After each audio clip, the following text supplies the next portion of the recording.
பள்ளிக்கூடத்துக்கு வந்து படிக்கணும்னு முதலமைச்சர் காலை உணவு திட்டம் 1ஆம் வகுப்பிலிருந்து 5ஆம் வகுப்பு வரை படிக்கக்கூடிய அனைத்து குழந்தைகளுக்கும் தரமான காலை உணவு திட்டம். அரசு பள்ளியில படிச்சு கல்லூரிக்கு போய் சேர்ற குழந்தைங்களுக்கு புதுமை பெண் திட்டம், தமிழ் புதல்வன் திட்டம், மாசம் 1000 ரூபாய் கல்வி ஊக்கத்தொகை, நான் முதல்வன் திட்டம், 48 லட்சம் பேருக்கு வேலை வாய்ப்பு, 3 லட்சம் பேருக்கு வேலை வாய்ப்பு கொடுத்துருக்கிறோம். அதே மாதிரி 10 லட்சம் மாணவ மாணவிகளுக்கு இலவச லேப்டாப்பையும் நம்முடைய அரசு வழங்கி இருக்கு. இது எல்லாத்தையும் விட மிகப்பெரிய ஒரு திட்டம், உங்க அத்தனை பேருக்கு தெரிஞ்ச திட்டம். 1,31 லட்சம் மகளிருக்கு கலைஞர் மகளிர் உரிமை தொகை திட்டத்தை நம்முடைய தலைவர் கொடுத்திருக்காரு. மாசம் 1000 ரூபாய். அத சங்கி கூட்டமோ அதிமுக கூட்டமோ எப்படியாவது நிப்பாட்டணும்னு முயற்சி பண்ணாங்க. தேர்தலை காரணம் காட்டி மகளிர் உரிமை திட்டத்தை 3 மாசம் முழக்கணும், நிப்பாட்டணும்னு ஒன்றிய அரசு முயற்சி பண்ணுச்சு. நீதிமன்றத்துக்கு போனாங்க. ஆனா நம்முடைய தலைவர் அவர்கள் 3 மாசத்துக்கு சேர்த்து 3000 ரூபாய், கோடை கால சிறப்பு நிதி 2000, 5000 ரூபாய் நம்முடைய தலைவர் 1,31 லட்சம் குடும்பங்களுக்கு கொடுத்திருக்கிறார். இதெல்லாம் இந்த திட்டங்கள்லாம் தொடரணும்னா மீண்டும் நம்முடைய உதயசூரியன் உதிக்கணும். அது மட்டும் இல்ல, பல்வேறு வாக்குறுதிகளையும் நம்முடைய தலைவர் கொடுத்திருக்கிறார். என்ன வாக்குறுதி?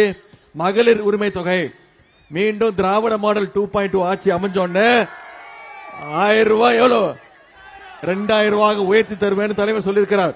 காலை உணவு திட்டம், முதலமைச்சர் காலை உணவு திட்டம் இன்னைக்கு 5ஆம் வகுப்பு வரைக்கும் கொடுத்துட்டு இருக்கோம். அதை விரிவுபடுத்தி 8ஆம் வகுப்பு வரை கொடுப்போம்னு நம்முடைய தலைவர் வாக்குறுதி கொடுத்திருக்கிறார். புதுமை பெண் திட்டம், தமிழ் புதல்வன் திட்டம் மாசம் 1000 ரூபாங்கிறது உயர்த்தி கல்வி ஊக்கத்தொகை 1500 ரூபாய் கொடுப்பேன்னு நம்முடைய தலைவர் உத்தரவு கொடுத்திருக்கிறார். ஓஏபி முதியோர் உதவி தொகை இன்னைக்கு 1200 ரூபாய் கொடுத்துட்டு இருக்கிறோம். அதை உயர்த்தி 2000 ரூபாய் தரேன்னு நம்முடைய தலைவர் வாக்குறுதி கொடுத்திருக்கிறார். மாற்றுத்திறனாளிகளுக்கான ஓய்வூதிய தொகை அவங்களுக்கு 1500 ரூபாயில இருந்து 2000 ரூபாய் உயர்த்தி கொடுப்பேன்னு வாக்குறுதி கொடுத்திருக்கிறோம். இப்போ ஒரே மாசத்துல 10 லட்சம் மாணவர்களுக்கு லேப்டாப் கொடுத்தோம். அடுத்த 5 ஆண்டுகள்ல 35 லட்சம் மாணவர்களுக்கு லேப்டாப் திட்டம் கொடுக்கப்படும். மகளிர் சுய குழுக்களுக்கு கேரண்டி இல்லாத, பிணை இல்லாத வங்கி கடன் 5 லட்சம் வரைக்கும் கொடுக்கப்படும் என்ற உறுதிமொழி கொடுத்திருக்கிறோம். அடுத்த 5 ஆண்டுகள்ல கலைஞர் கனவு இல்ல திட்டம் 10 லட்சம் வீடுகள் கட்டி பொதுமக்களுக்கு கொடுக்கப்படும் என்ற உறுதிமொழி கொடுத்திருக்கிறோம். இதையெல்லாம் விட மிக மிக முக்கியமான ஒரு திட்டம் உங்க அத்தனை பேருக்கு தெரிஞ்சிருக்கும். அதுதான் இல்லத்தரசி திட்டம். ஆட்சி அமைஞ்ச உடனே நம்முடைய தலைவர் அவர்கள் உங்க அத்தனை பேருக்கும் ஒரு கூப்பன் கொடுப்பாரு. அரசு ஒரு கூப்பன் கொடுக்கும். அந்த கூப்பனுடைய மதிப்பு எவ்வளவு? 8000 ரூபாய். அதாவது முதலமைச்சர் அவர்கள் இல்லத்தரசி திட்டம்னு ஒரு தேர்தல் அறிக்கையில் சொல்லியிருக்கிறார். அதனால நம்ம தேர்தல் அறிக்கையே எப்பொழுதுமே சொல்லுவாங்க, மக்கள் சொல்லுவாங்க இந்த தேர்தலுடைய ஹீரோன்னு. ஆனா இந்த முறை ஹீரோ மட்டும் இல்ல, இந்த தேர்தலுடைய ஹீரோயினும் நம்முடைய தேர்தல் அறிக்கை தான். கலைஞர் அவர்கள் தான் பெண்கள் விறகு அடுப்புல சமைச்சு சிரமப்படக்கூடாதுன்னு கேஸ் அடுப்பு கொடுத்தாரு. அதன் பிறகு பெண்கள் வீட்டில இருந்து உலக அறிவு கத்துக்கணும், எல்லாமே தெரிஞ்சுக்கணும்னு டிவி கொடுத்தார். கலைஞர் டிவி கொடுத்தோம். அதன் பிறகு நம்முடைய தலைவர் என்ன பண்ணாரு? பெண்கள் வீட்டை விட்டு வெளில வரணும், வேலைக்கு போறதுக்கு சுலபமா இருக்கணும்னு விடியல் பயண திட்டம், கட்டணமில்லா பேருந்து திட்டத்தை கொடுத்தோம். பெண்களுக்கு சொத்துல சம உரிமை கொடுத்தோம். இன்னைக்கு நம்முடைய தலைவர் என்ன சொல்றாரு? வீட்டில் இருக்கக்கூடிய பெண்கள் அதிக வேலை செய்யக்கூடாது அப்படின்னு அவங்களுக்கு 8000 ரூபாய் கூப்பன் கொடுத்திருக்கோம். இந்த 8000 ரூபாய் கூப்பன்ல உங்களுக்கு தேவையான பிரிட்ஜோ, மிக்சியோ, டிவியோ, ஏசியோ, எந்த மின்சாதன பொருட்களையும் நீங்க போய் வாங்கிக்கலாம்.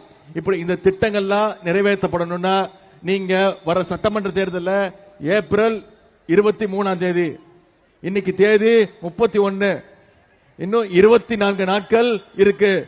நீங்க அத்தனை பேரும் உதயசூரியன் சின்னத்தில் வாக்களிக்க போறீங்க. அதை நீங்க முடிவு பண்ணிட்டீங்க. ஆனா நீங்க அடுத்து வர்ற 24 நாட்களும் இந்த பிரச்சாரத்தை மக்கள்கிட்ட கொண்டு போய் இன்னும் சேர்க்கணும்.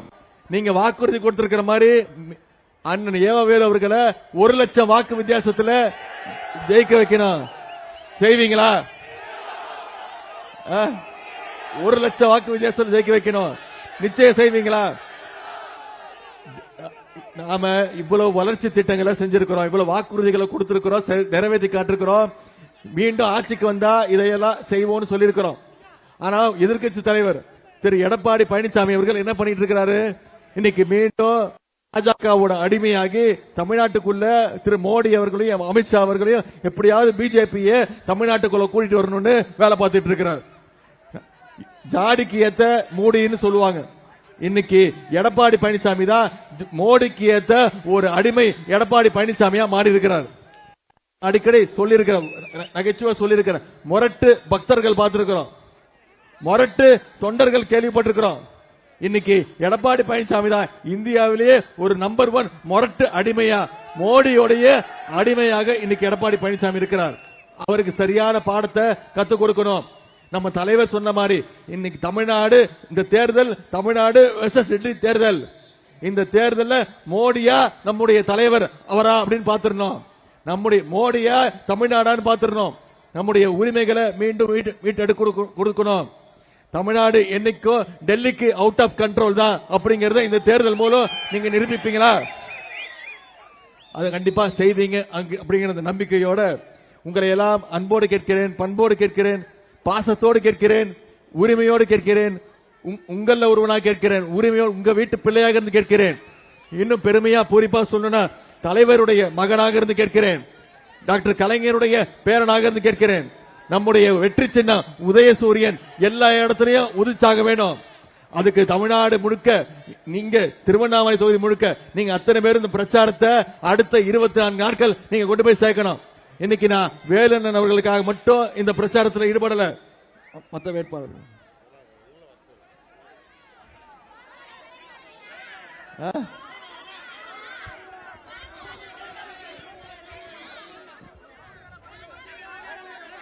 கேட்கல.